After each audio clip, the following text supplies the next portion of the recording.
Bonjour, Monsieur le ministre. Koné Suleiman, journaliste à Kouassi.com. Monsieur le ministre, la Côte d'Ivoire a été mise sur la liste grise de la GAFI selon le PPACI. Et cette inscription serait due à une carence du gouvernement, du pouvoir actuel. Quel commentaire faites-vous? Nous avons lu avec beaucoup d'intérêt la position donc du porte-parole du PPACI sur cette question. Vous savez, régulièrement à cette tribune, j'essaie de faire comprendre qu'on ne fait pas la politique avec tout. On ne fait pas la politique partout. Il est bien dommage que l'on veuille chercher à exploiter une pareille situation qui, au contraire de ce que les hommes politiques veulent en faire, est un encouragement pour notre pays. Nous avons lu le communiqué du GAFI. Comme je m'attendais à cette question, je suis venu avec ce communiqué. Je ne vais pas vous le lire entièrement. Je vais juste vous lire un petit passage, puisqu'il y a des rapports qui sont faits régulièrement dans le cadre du GAFI, ce qu'ils appellent les rapports d'évaluation mutuelle, et le dernier rapport d'évaluation donc de la Côte d'Ivoire date de 2023. Je vous donne lecture, le passage n'est pas long du tout. Depuis l'adoption de son rapport d'évaluation mutuelle REM en juin 2023, la Côte d'Ivoire a réalisé des progrès significatifs sur plusieurs des actions recommandées dans le REM, notamment en renforçant son cadre juridique de lutte contre le blanchiment des capitaux et le financement du terrorisme par d'importantes modifications législatives et réglementaires, en actualisant les analyses de blanchiment des capitaux et de financement du terrorisme par l'élaboration de rapports de typologie sur les infractions sous-jacentes à plus haut risque, en renforçant les ressources humaines et techniques de la CENTIF et des procureurs et en rendant opérationnelle l'agence en charge de la gestion des biens saisis et confisqués. C'est un encouragement. La Côte d'Ivoire a fait d'énormes progrès. La Côte d'Ivoire a adhéré à ce processus et la Côte d'Ivoire entend remplir tout ce qui lui est demandé, toutes les conditionnalités. Je voudrais rappeler qu'il y avait 82 indicateurs. C'est 14 que nous n'avons pas encore atteints et on nous donne 2 ans pour les atteindre. Ces 14 sont, je peux en citer quelques-uns rapidement. L'amélioration de la supervision basée sur l'analyse des risques, mais ça c'est les organes communautaires qui s'en chargent, donc là-dessus il n'y a pas de problème. Je parlais notamment donc de la BCAO.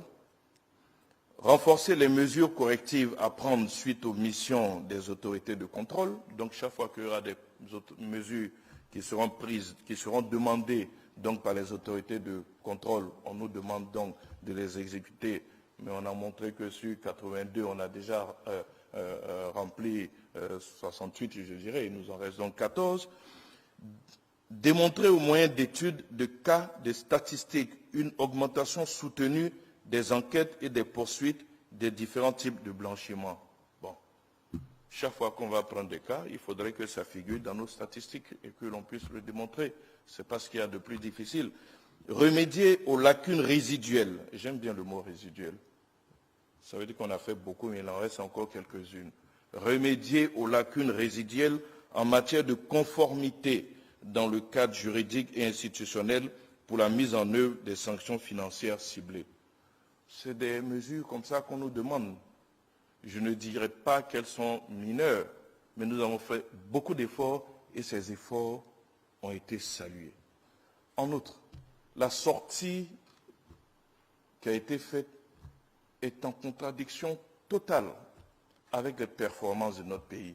Je viens de dire qu'aux assemblées générales du Fonds monétaire et du groupe de la Banque mondiale, notre pays a été félicité. On a même demandé à certains de nos ministres de venir exposer pour montrer nos recettes. Le ministre des Mines, du Pétrole, de l'Énergie, le ministre de la Santé, le ministre du Budget et des Finances. Bon, Ailleurs, on félicite nos performances économiques. Et puis chez nous-mêmes ici, on a certains qui veulent, sur une décision qui est juste provisoire et qui est même présentée comme un encouragement à faire mieux, on veut ternir l'image du pays.